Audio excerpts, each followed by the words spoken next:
From the Missouri School of Journalism, welcome to Global Journalist. Our final guest today comes to us from the West African nation of Ghana. Ghana has managed to build both a robust democracy as well as enjoy steady economic growth over the past 2 decades. It's Justice Baidoo. He's a journalist for Ghana's Joy News who's reported on issues of farming and malnutrition extensively. He's been studying in the U.S. Here at the University of Missouri, as well as at the Danforth Plant Science Center in St. Louis on a fellowship from the Alfred Friendly Press Partners program. Justice, pleasure to have you. Pleasure to be here. Thank you very much for having me. Well, talk to us first. I wanted to ask you about an article that you wrote in 2017 that won a big award on food sustainability in Ghana, and it highlighted how much agricultural production goes to waste there. To tell us about that story. So again, thank you for having me, and it's a pleasure to be here and speaking specifically about that story.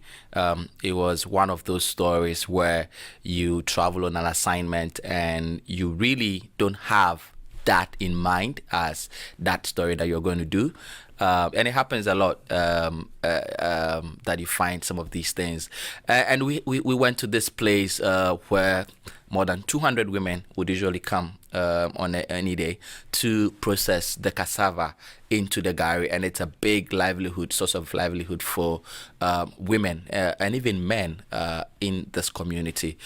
But in this week, we found that there was no activity, and it was mainly because the cassava production, even though was at its peak, the supply to places like this community was not coming, and it was because the roads that are connecting this community to some of the other communities in the hinterland where the cassava is mainly grown had been blocked by the rains, because this was in August.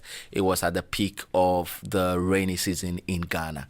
I found this interesting, and so I just said to one of these women, can we just have a trip to one of these communities and see what we can find? And we just documented the story. I mean, for me, working as a journalist that had traveled all through Ghana, doing some of these stories, it wasn't particularly new because I also grew up in a family where farming was something that we used as a means of a livelihood. And so we knew about how many farmers would farm all through the year and would end up having to look at their produce getting rotten on the farm only because there are no roads they couldn't connecting, transport it to market, to a processing center. Market, because at the peak of the rainy season, a lot of these feeder roads are blocked, and they are basically unmotorable. And that for me was, I found a way of telling the story from the perspective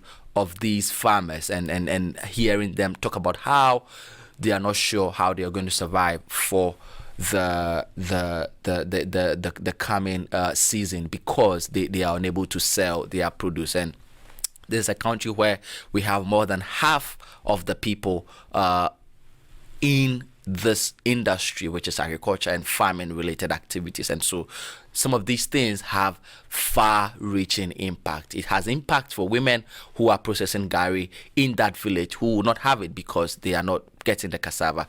The women who are in these farming communities who will not be able to sell because the roads are bad, they then wouldn't be able to see their children through school because, I mean, when they don't sell, they don't have money to much put their less the children people would be through the consumers of this then, and use exactly. it to feed And their then families. consumers in the cities like Accra also have if they have the produce at all, it comes at sometimes twice or thrice the price should ordinarily be, and so it has far-reaching impact. And that was the story. Let me ask you, and that sounds like an interesting story, but you mentioned something before the taping to me as well that was quite interesting. You were talking about the state of Ghanaian media, and Ghana is known as a country that's sort of a haven for the media, especially in West Africa, where there are a number of authoritarian regimes where dissent isn't tolerated, where criticism of the government isn't tolerated. Ghana is very, very different in that respect. And yet it sounds like you also have some concerns about how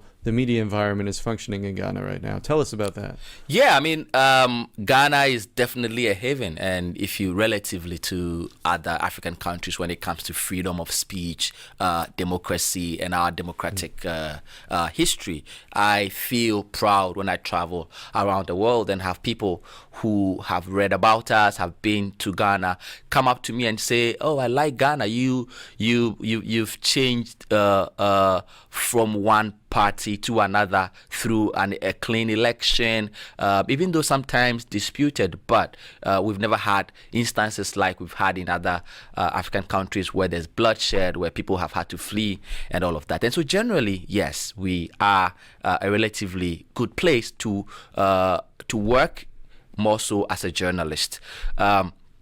But it hasn't quite been a smooth journey for many journalists, especially people who work in what is seen as critical media.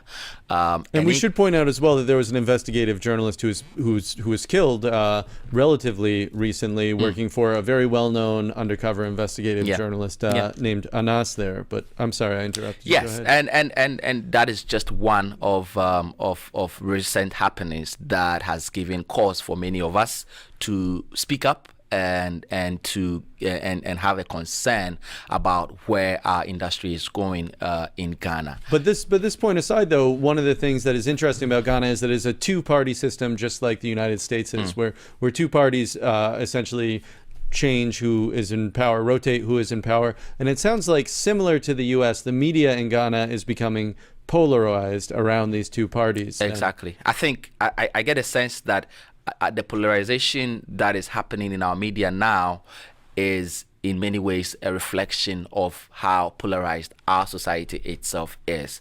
And a lot of people, especially people in political office and politically exposed people, their business friends, I get a sense, are taking advantage of this polarization to sort of pitch the people against the media. Yes, there are many challenges in our media setup, which means that sometimes not all of us get it correct in terms of our reporting.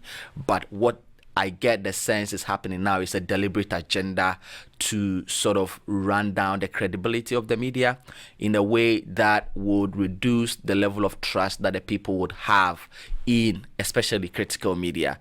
When that happens, then what happens is that they are able to get away with some of the wrongs that go on. So, for example, in the instance of NASA's journalist that was killed, huge investigation about corruption in our football. What happens if they're able to run down the credibility of the journalists involved? Then what it means that people would place less trust in some of these stories, and then they're able to get away with some of the rot. Well, that sounds like there's some parallels to that in the United States as well. Yeah, absolutely. And I've been speaking to people, and when Donald Trump calls media in the U.S. as fake news, and people who are working all around the country producing quality journalism and refers to them as fake news, I get a sense the whole idea is to make them look less credible in a way that you are then able to get people to rubbish any journalism that comes out of some of these places. Well, Justice Baidoo, thank you so much for taking the time to join us. Thank you very much. I'm grateful. We're out of time for this edition of Global Journalist, a production of the Reynolds Journalism Institute at the Missouri School of Journalism and KBIA, Mid-Missouri Public Radio. Many thanks again to Justice Baidoo, Yan Zhang, Danish Raza, and the Alfred Friendly Press Partners program. Travis McMillan is our director. Kathy Keeley is executive editor. For all of us at Global Journalist, I'm Jason McClure. Thanks for tuning in.